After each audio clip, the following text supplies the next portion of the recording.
Okay, ladies and gentlemen, this is the 100th club or country that I've done in this channel. So, in interest of having it be special, we're going to talk about Brazil's most successful international club, that being the Tricolor of São Paulo. Let me start off by showing you a special kit of theirs from a couple years ago. Adidas did this kind of design on a lot of kits, these little up and down dots.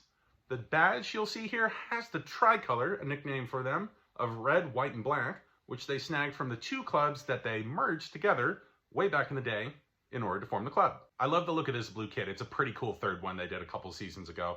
But Sao Paulo are really synonymous with that tricolor of the red, black, and white. Their home colors are always going to be an all-white kit with a black and red band across the middle. The away kit is always vertical black and red stripes with white tinge around it, always and forever. While this club has won 6 Brazilian Serie A titles, actually with 3 of them in a row ending in 2008, on top of 22 Campeonato Paulista state titles, they're most known for being the most successful international club in Brazil.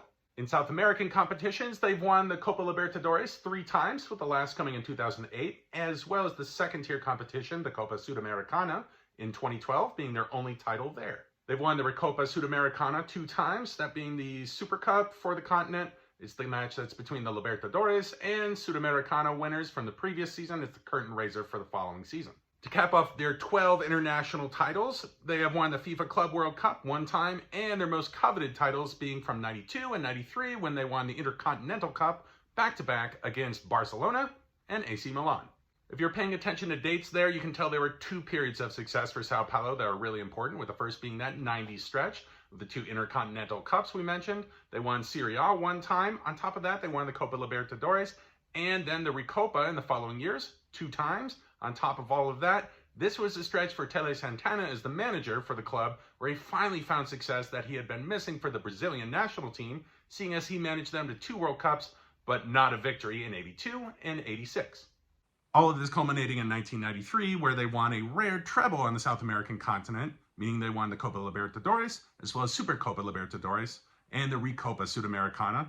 This they all topped off with a victory in the Intercontinental Cup for a quadruple. The other period of success is the mid-2000s, where in 2005, they had a great season, winning the Copa Libertadores, taking them to the FIFA Club World Cup, where they won that, and then a stretch from 2006 to 2008, where they won the league 3 times in a row. 3 different rivalries to know about for Sao Paulo, with the biggest one being with crosstown Palmeiras. Pretty evenly matched rivalry, with 114 wins for these guys, 113 for Palmeiras, and 110 draws. The second is known as the Sansão because it's between Sao Paulo and Santos. And finally, the Clássico Majestoso with Corinthians.